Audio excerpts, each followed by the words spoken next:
collaborative care is the only way forward. I mean, there's no way around it. We were not going to be able to keep up. The more knowledge that you have, the better outcomes you will have for your patients, because you begin to understand what's urgency, what's an emergency, and so on. I think being mutual respect between one another is going to help us to build that trust of togetherness to maximize the best patient care. Diaz and Shechtman, my friends and colleagues, and welcome to the I Give a Damn podcast, brought to you by Fluorescene Media, the sim company behind ODs on Facebook. Before we dive into the episode, I do want to give a big shout out to our sponsor, MacuHealth. If you've been following my content, then you know how deeply passionate I am about ocular health, as well as improving and protecting the eyesight of our patients in the clinic. MacuHealth is known for their triple carotenoid formula, lutein, zeaxanthin, and mesozeaxanthin. And whether you're concerned about age-related macular degeneration or just want to help your patients with the nutrients they need to stay sharp, MacuHealth has you covered. We'll talk about MacuHealth again a little bit later in the episode, but otherwise, let's get going.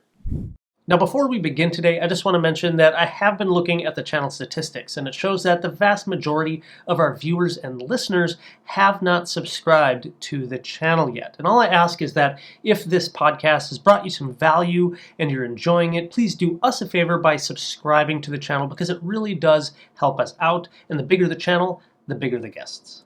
Today we are joined by Drs. Diana Shechtman and Dr. Danny Diaz of the Retina Consultants of Miami. And in today's discussion, they help us shed some light on collaborative care between optometry and ophthalmology in a retina specialty setting. And I personally just love these sort of discussions because I think it really just shows how amazing it can be when our two professions join forces for the benefit of our patients.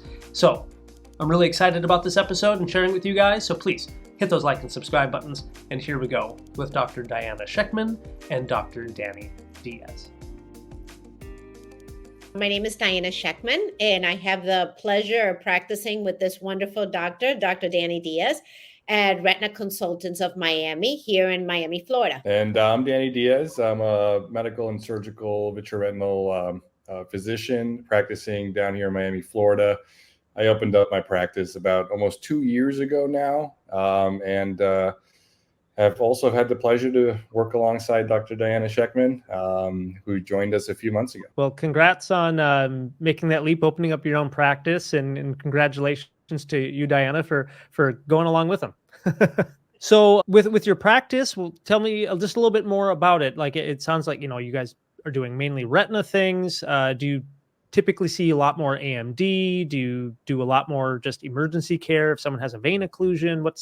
Give us kind of an outlook of what you're kind of who you're usually seeing and what your patient load would be.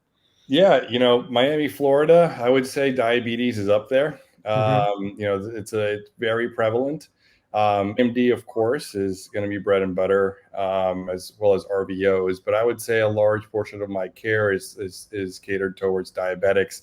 It's still a very vulnerable patient population down here. We have a lot of immigrants who have not had good access to care elsewhere. So by the time we see them, a lot of the times they are sort of more in the late stages of disease. So it can be challenging, but it's also extremely rewarding. And, we focus on medical and surgical retinal care. So anything that comes along with that, we're happy to see. I don't treat pediatric patients. I will see teenagers and so forth, but just with the surgical centers not having pediatric coverage, it's hard for me to do surgery on those patients. So those I'll send out to academic centers. But, I would say from age 12 and up, I'll be able to treat. And I always have to, those are always tough cases when we do have like pediatric cases where we need to refer to a retina specialist. And I always have to give mom and dad a little bit extra like education of what to expect when they go to like a retina clinic for a referral like that. Because the kids are usually going to see, you're going to be the youngest one in the room, yep. In the waiting room for a few hours. But that's awesome that you even see kids as young as maybe 12. I would say that as long as, getting the good exam is key, right? And especially in retina, the exams can be pretty fleeting, especially in children. So, I think that if I don't ever feel comfortable getting a good exam, and they need an EUA, for example, then I think that's where I kind of send them in for more specialized examination and treatment. But if they're willing and they can, sit there and take my torture for a little bit, I'm happy to see them. And talking about collaborative care, I mean, Danny is very close with a lot of folks up in Bascom Palmer, seeing he did his fellowship there, and his current wife is still finishing up her fellowship there. So in essence, whenever there's a necessity to send a patient over or collaborative care, he's got a great relationship with a lot of those doctors. And we have a great relationship with across the board, optometrists, ophthalmologists, and subspecialties all around South Florida.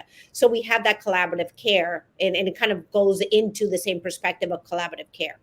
I think it's a great kind of model that you guys are integrating both OD and OMD care together to really enhance patients, their experience in care together.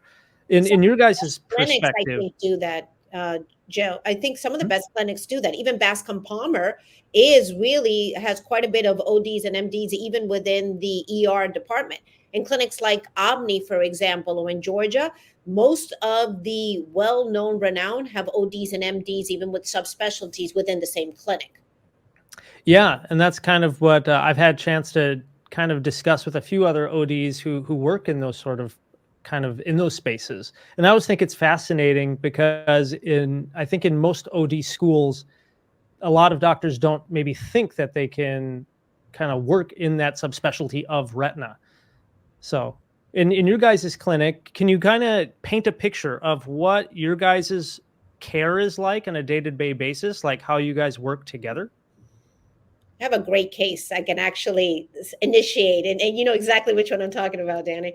And talking about pediatrics, so it kind of brings it all together. We had a young lady who I had seen, I had forgotten her age, and this was before I started working at his practice. And now it comes to full circle because I just saw her at the practice just recently. But she's probably 15 or so, 13. She had come in with fatigue. She had come in with a questionable maculopathy, and she was actually 20/20. But when looking at her full examination, I realized she had a fibrotic anomaly out in the periphery. Given her fatigue, she was African American, young, headaches, I kind of started worrying about sickle cell, which is usually diagnosed at a much earlier stage. And I don't remember if it was the fact that she came from an island or she hadn't seen a pediatrician, but I initiated the pediatric workup and obviously referred it to Danny. By the time he had seen it, Dr. Diaz already had the full entire diagnostic testing and everything in front of him, which made it that much easier to manage the patient at hand. And then he managed that particular patient, as he always does with most patients, as the one that's in front of him. He doesn't do it based upon all the studies. I mean, granted, I think he always works on evidence-based medicine, but he always takes the patient's best interest at heart. And this particular patient was a perfect example. And just recently, she had been seeing him for quite some time, saw me on an emergency, and then wrote us this glorified, beautiful review of talking about our collaborative care and how thankful she was that we both saw her. So I actually think that was a perfect example. What do you think, Dr. Diaz? Yeah, I agree. I think that it's first thing I will say, for this to actually work, you have to have a lot of trust in each other, right? You have to trust that the OD is going to do what's best for the patient, and also that the MD will do the best for the patient because you're sending them, that patient for surgical care, let's say. So I think Diana and I have a lot of trust in each other and how we manage patients. And I think that's something that we've learned over the last few years, how we deal with things when our spidey senses start to go off, and just, opening up this line of communication, because in retina, things move quickly sometimes, and you need to be able to vocalize that effectively. I'll say that in our clinic, we're getting pretty busy. And I think that being able to streamline that process, and I think by having Diana being able to sort of screen out, urgency of disease, potential surgical patients much quicker for me, so that I can kind of spend time focusing on my OR patients and my pre-op and post-operative, management of cases. I think that really kind of helps things move along more efficiently. It makes the patient happy because, I'm certainly running around, all day, and, I may not have as much time with some patients. And I think Diana can certainly maybe lend them a little more time and kind of, provide that, excellent clinical bedside care. And of course, I do the same, but, with such a busy surgical clinic, it becomes tough to really manage that very effectively. So I think that's one of our strengths, where we can kind of work together to kind of really filter out the patients that need more urgent, immediate treatment, and the ones that can kind of be watched and, through, communication, be managed effectively as well. Do you guys communicate actively there that same day if there's like an emergency case or something that needs to be seen like right away? Do you guys communicate just because you're down the hall, or do you guys have like a communication, like a Slack program some people will use? I'm I just can curious. text him. Basically, it's his phone. I can text him 24/7. I've texted him at 9 o'clock at night when I've had an ER, or first thing in the morning, and he's got he's got me on speed dial, so we can talk to each other anytime. But one thing I can tell you about Dr. Diaz, which is one of the wonderful things that I had decided to work with him, and he's not the only doctor I've worked with. I've worked with a large retina group with 5 retinal surgeons in the past prior to all this. So I've done that for 5 years as well. And prior to that, I was an educator and I taught a lot of retina courses. So I've been doing this already for 25 years. He is always compassionate, but it's never like a red alert. Like, it's never like anything crazy. He takes care of the situation in an incredibly calming way. And it might be because he's a surgeon at the end of the day. Nothing is so alarming. For you and I, Dr. Allen, I'm sure we've seen things and we're like, oh my God, this is crazy. He takes it easy, and I can call him and he'll call me right back. He'll call me between 45 patients, whatever's necessary. So I never have a problem. And he'll give his number to our referring doctors, ophthalmologists, PCPs, ODs, whomever. So they have him 24/7. But that's another ease way that we have it between both of us, because he's so incredibly busy and running around in between clinics with so many patients.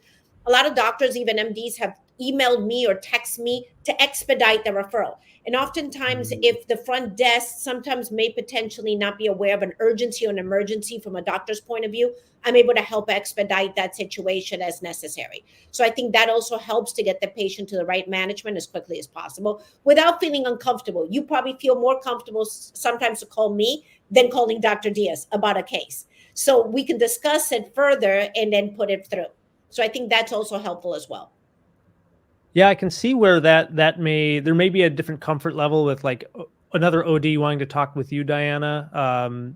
But also, at the same time, it's like, we know how busy Danny probably is. And we're like, this is just a question, it's probably not an emergency sort of thing, but it's a question. And we don't want to like trouble you, that sort of thing. So I can see where that maybe comes in. Do you think there's been any like challenges or barriers in that regard, Diana? Do you think like other providers, other professionals have been like confused why they're communicating with you versus straight to Danny? They always have a choice, so that's never an issue. Understand, they have my cell, they could have his cell, they have their phone number, so that's never been a problem. Everyone feels a different comfort level no matter what, so that's never been an issue. I think sometimes, as we know, there are going to be some people who are still questioning the whole parameters between the ophthalmologist, the subspecialist, the OD, who does what. And I think if you always nurture your patient and show confidence, you build that trust with the patient. And I think moving forward, you're okay. I've had patients follow me directly, and Dr. Diaz knows this, from other ophthalmology clinics, knowing that I'm an OD. But I'm the one who provided the best care for them, and they wanted to be with me, same way that they've done it with you. So I think it's not a thing of a credential. I think it's the fact of being the best doctor that you can, and never taking anything personal. Somebody says, I want to see the MD, perfectly fine. And after being around for so many years, I honestly don't take it personal. You can't. You always keep the best interest at heart of your patient, and that's what's important. Well said. I like that. I want to take a quick break just to remind you about today's sponsor, MacuHealth. If you are listening to this, then you probably care about eye health just as much as I do. MacuHealth offers a line of incredible supplements that's formulated around published science. MacuHealth is known for featuring the 3 most important carotenoids for your macula: lutein, zeaxanthin, and mesozeaxanthin. Whether you're managing age-related macular degeneration or simply looking to offer your patients a high-quality supplement you can trust, MacuHealth has your back. Now, back to the episode. Danny, and just I'm curious from your perspective, working with ODs like Diana, kind of what is your perspective of OD training and experience with managing retinal disease and other emergency cases? It's a great question. I was fortunate enough to train at pretty large academic centers, and at both of these centers, I worked directly with ODs in the ER. It was part of their training, same as it was part of my training. We saw the same patients, we saw the same pathology. We learned and talked about the cases together, and we understand the treatment decisions behind things. I think it's varied, right? It depends on your experience, your exposure, your comfort level, your patient population, a whole lot of stuff. And I've seen excellent ODs that know exactly when to send me patients, some that feel more comfortable managing some conditions more than others. But then again, I was at a very, very focused, high volume, very pathology diverse training institutions. And I got to see the ODs learn right alongside with me. So I think it's great. I mean, the population is getting larger. With that comes more disease. There's going to be a bigger demand on eye care providers. I mean, collaborative care is the only way forward. I mean, there's no way around it. We're not going to be able to keep up. More people are going to need surgery. So I think that it behooves everyone to kind of just learn as much as we can from one another. So I think I haven't had an issue. I haven't seen any problems. And for those that don't feel comfortable, or maybe they're worried about the patient, and they're asking questions and stuff like that, then that's fine. I'm happy to see the patient, and just talk through the case whenever it's needed. And I think that's a good thing, because there might be like ODs out there who didn't have the opportunity to work in that same environment alongside OMDs or in an emergency center like that. And I think it's always great for myself to meet another like MD who's practicing, who's open to this conversation and helping me learn little subtleties that maybe I didn't pick up on or didn't learn from your experience. So that's something that it makes me feel good to know, like, hey, yeah, let's all work together. Let's take care of the patient the best we can. Yeah. He's a great educator. So at the end of the day, I think that's in his nature. He's a teacher by nature. So I think it's wonderful because he teaches me every day, but he's taught many of our colleagues, and he never makes somebody feel uncomfortable. And I'll tell you the truth. And I've worked, like I said, in this field for 25 years, and I've worked with so many different ophthalmologists. One thing I can tell you about Dr. Diaz is you can send him an emergency RD and it was white without pressure. And we've all made these mistakes. He will never, ever misspeak about any colleague, no matter who they are, and will always make the patient feel incredibly comfortable. That nature comes along in such a manner, and it's incredible. And like he said, to state the same perspective, and I looked at some data, which is really interesting. There's about 40,000 within the United States ODs. About 50% of that number is ophthalmology. So let's say about 18,000. And it's only 3,000 retinal specialists. There's a growing field of diabetes, for example. There is not enough of them. And I think what's going to be so important, I think this is one of the things you had added, is the education of collaborative care. Not everyone is at the same level. I have ophthalmologists that have sent me pictures to look at a case because they entrust me at the end of the day. I don't know anything about myopic control, contact lenses, or diplopia. And I think we all kind of start falling into our own parameters. Certainly, I can't take what they do, but there are great doctors in one particular subspecialty, and just as there are in others. And I think the collaborative work, it's not what we used to think as a vertical model. You have ODs referring to ophthalmology, which go to subspecialty, but now it's like a pyramid. You can go from where you're at to the retinal specialist, and vice versa. I've seen Danny refer patients whose children come from high myopes for myopic control, knowing on the fact that this patient has a choroidal neovascular membrane at an earlier stage. Or having said an AMD patient with a GA central involved that he can't do much about. It's not one of these non-central that we have new treatments, who needs low vision devices. So we begin to understand each and everyone's role, and that we actually start working together, vice versa, on the referrals as well. Well, it's definitely, I would think, is kind of the wave of the future. It's definitely something that our two professions need need to kind of address, in my opinion, because like you said, Dr. Diaz, earlier, we're having aging population. It's only going to get worse in the near future. And how do we handle that volume of patients, disease, and how do we really deliver the absolute best care that's needed? Yeah. And so with that kind of mention, like you said, education wise, do you feel that there's enough kind of collaborative classes almost? I mean, there's a few maybe lectures or how do I say it? Kind of like CE presentations in groups that are getting together that are trying to match like ODs, MDs, DOs together in the same room to kind of go through education, but there's not many. Yeah, I mean, it's and I think that stems just from the training pathways, right? Medical school versus OD, optometry school. I mean, it's kind of hard to cross paths, and it wasn't until residency in the ER that I kind of really knew what optometry school was about, right? I mean, I didn't know anything about it. So, and in a lot of ways, my OD colleagues in the ER were much better trained than me at the beginning, right? So I was learning from them. So I think that there's always room for that. How you do that seems like it logistically it's going to take some work, but we have to get there, right? I mean, at the end of the day, we have to provide training to everyone, and that's just to match the needs of the population, right? Mm-hmm. And access to pathology is going to be big, right? Where you get your pathology. I mean, I am extremely fortunate with the IER training. There's only 4 dedicated IERs in the country.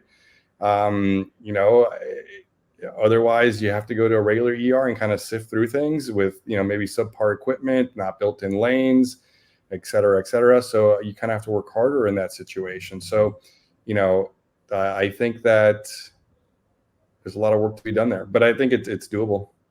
Well, I think we're doing quite a bit of it. I think a lot of the lectures that we do down here, we do it as we call collaborative care.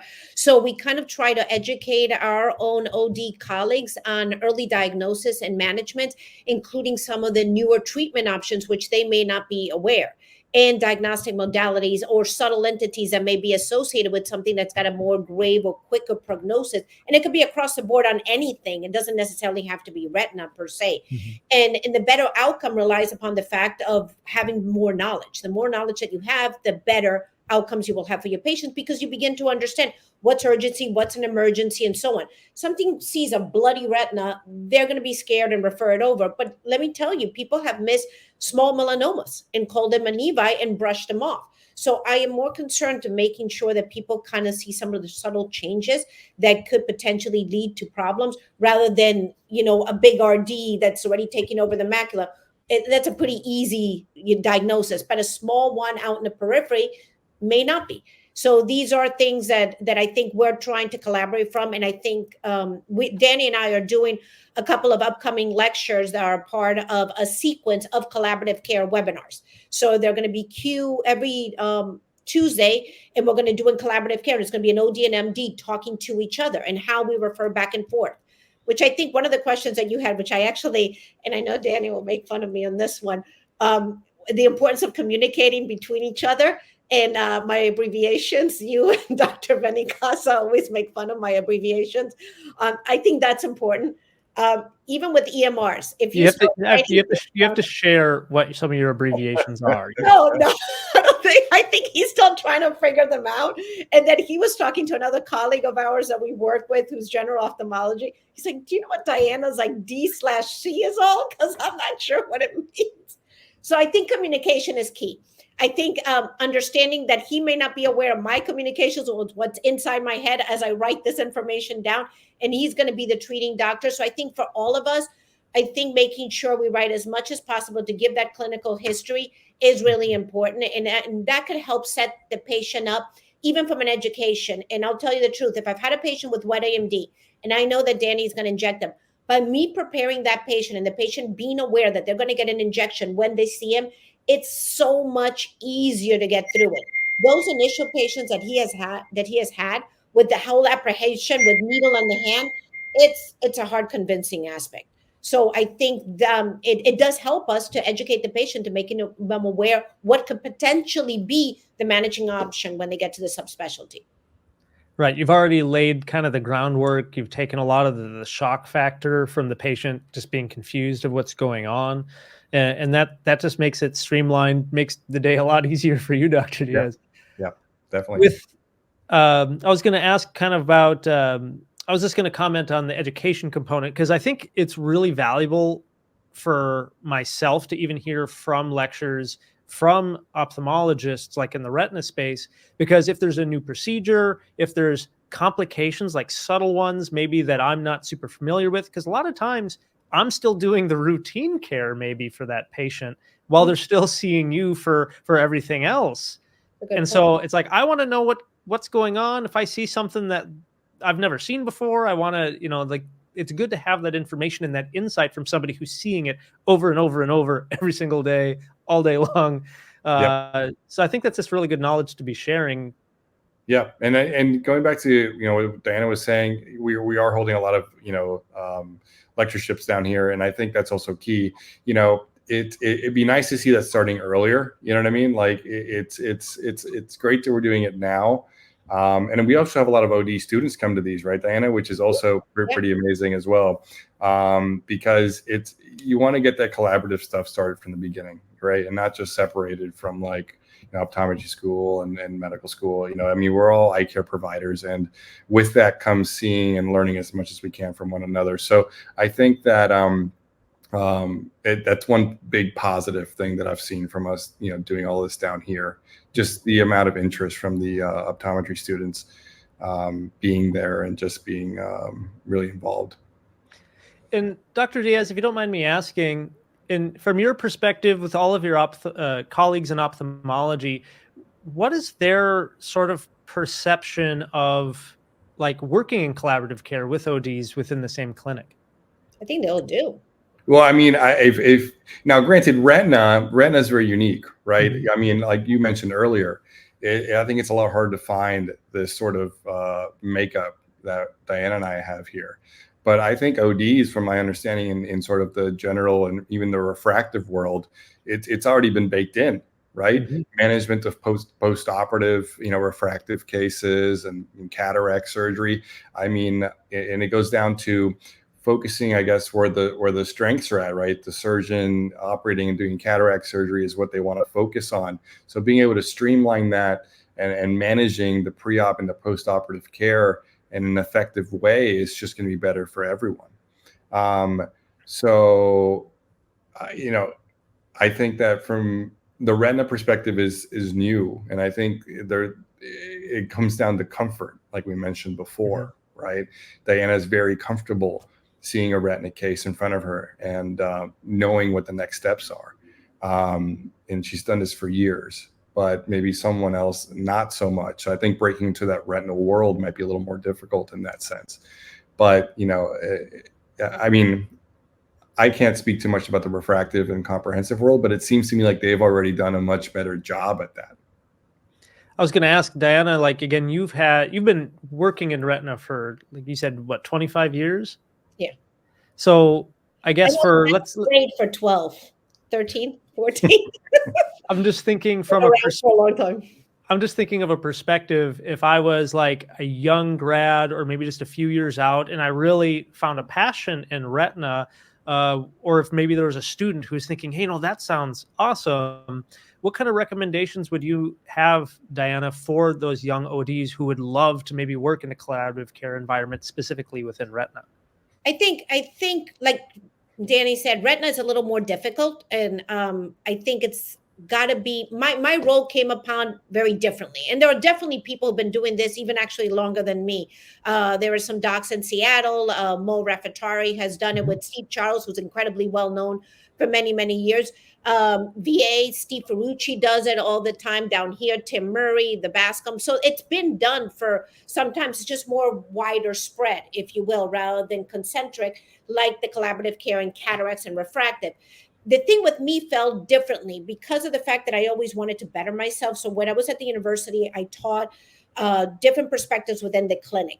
And then I started teaching the interdisciplinary courses and started working in the interdisciplinary clinic where I would work with PCPs and referrals directly there. And I started getting more and more diabetic patients, retinal cases, and so on. And we built the diabetic clinic. Later on, I became a director when Dr. Pizzamente left. At that time, I set off to do a sabbatical. So what I actually did is I went 6 months fully to follow 8 different retinal surgeons every single day for 6 months. It's almost like a mini fellowship, if you will. And I was embedded in there for a full 6 months. During that time, and it was all the doctors here, one of the offices within 3 months offered me a job. That's how it actually worked out. And then I was with them for 5 years. So that's kind of how I played the perspective. I had attended retina lectures. I had gone to angiogenesis year after year. I had gone to Retina Congress, World Congress CE. I had done the Bascom Palmer CEs. So I've always tried to get as involved as possible because I think if you want to do anything, you really have to independently teach yourself as much as you can because you owe it to you and you owe it to your patients and whomever else you're working with. So I think that really helped me get a lot more under my belt to feel more comfortable with it. And so to kind of change the subject a little bit, now knowing that you guys do practice in Miami, you're in Florida, this last year, there is certainly a lot more clash in the optometry versus ophthalmology political arena because there's that not a doctor bill introduced against ODs. What was your guys' kind of perception of that? And did it create any rift or conflict? Doesn't sound like it, between you guys or any, I imagine patients had no idea anything about that, but was there any sort of confusion, thoughts on that?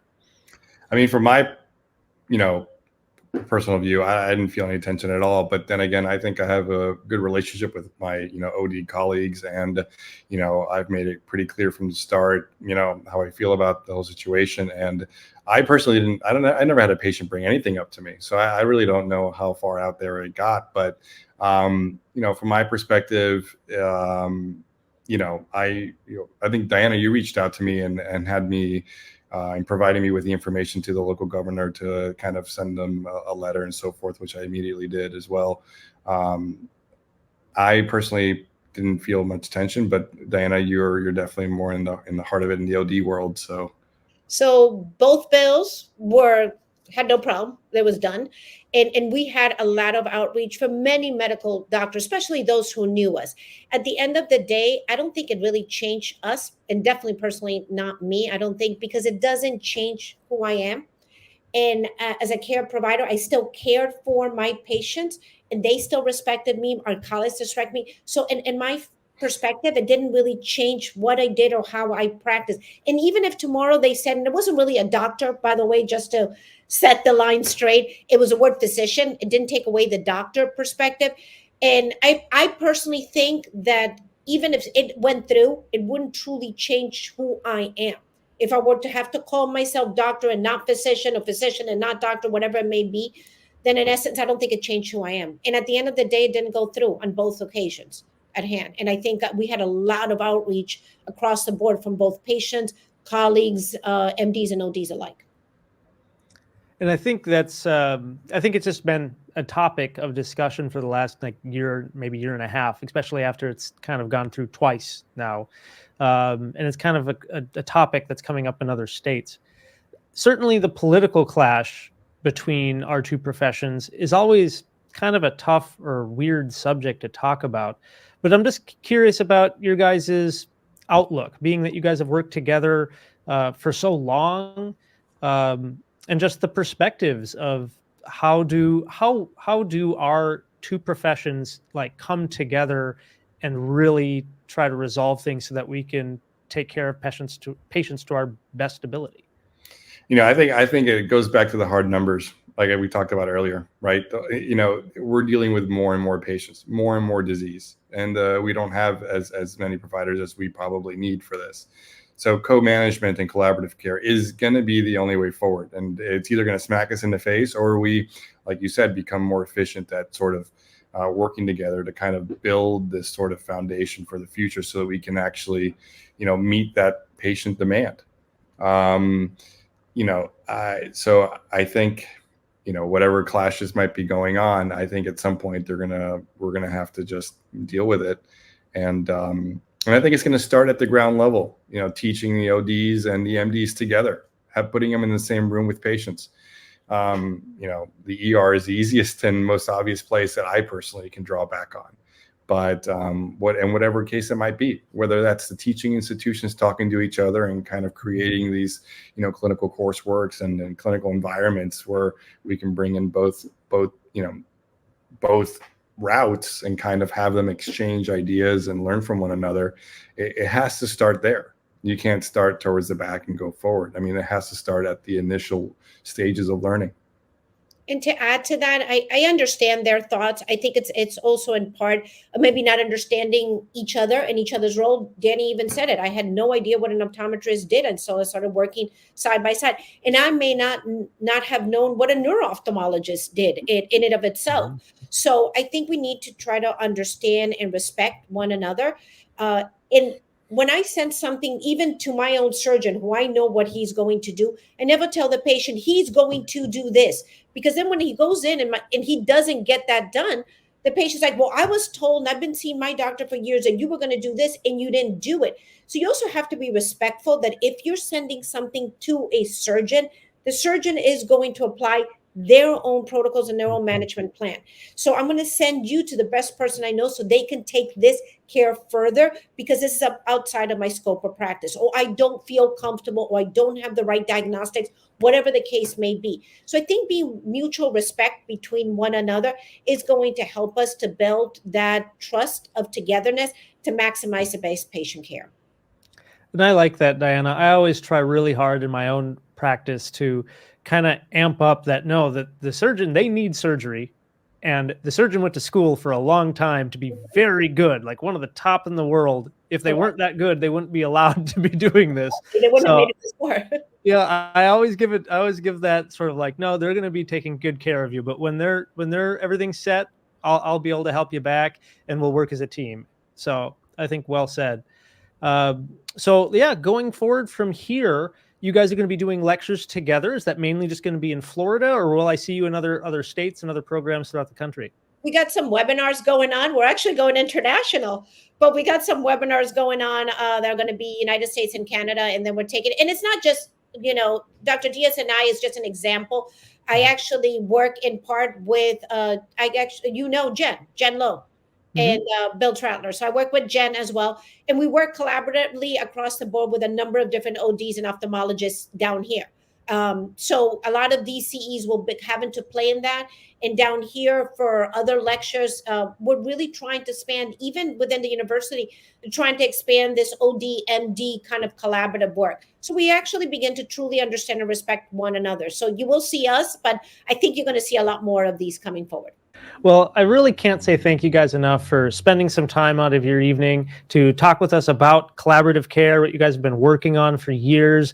I think you guys are really on that front wake. It is going to be a bigger issue going forward, and you guys are leading the way in that. So huge applaud to you and all the other clinics throughout the country that are working hand in hand with OD and optometrists, ophthalmologists in retina. It's an important topic. So thank you guys for all that you do. Yeah, thanks for having us. This is great. Great one. Take care. So that was our episode for today. Thank you so much for tuning in. If you are somebody who is deeply passionate about our profession or gives a damn about a specific topic that may be affecting our industry in some way, please let us know either in the comment section over on YouTube or in the review section. Leave us a solid review on whatever your favorite podcasting platform is, and let us know if there is a person in our industry that you would love to hear from, or perhaps a specific topic that you would like to hear in more of a deeper conversation on this podcast. Otherwise, thank you so much again for listening in. I hope you have a fantastic day, and we'll see you in the next episode.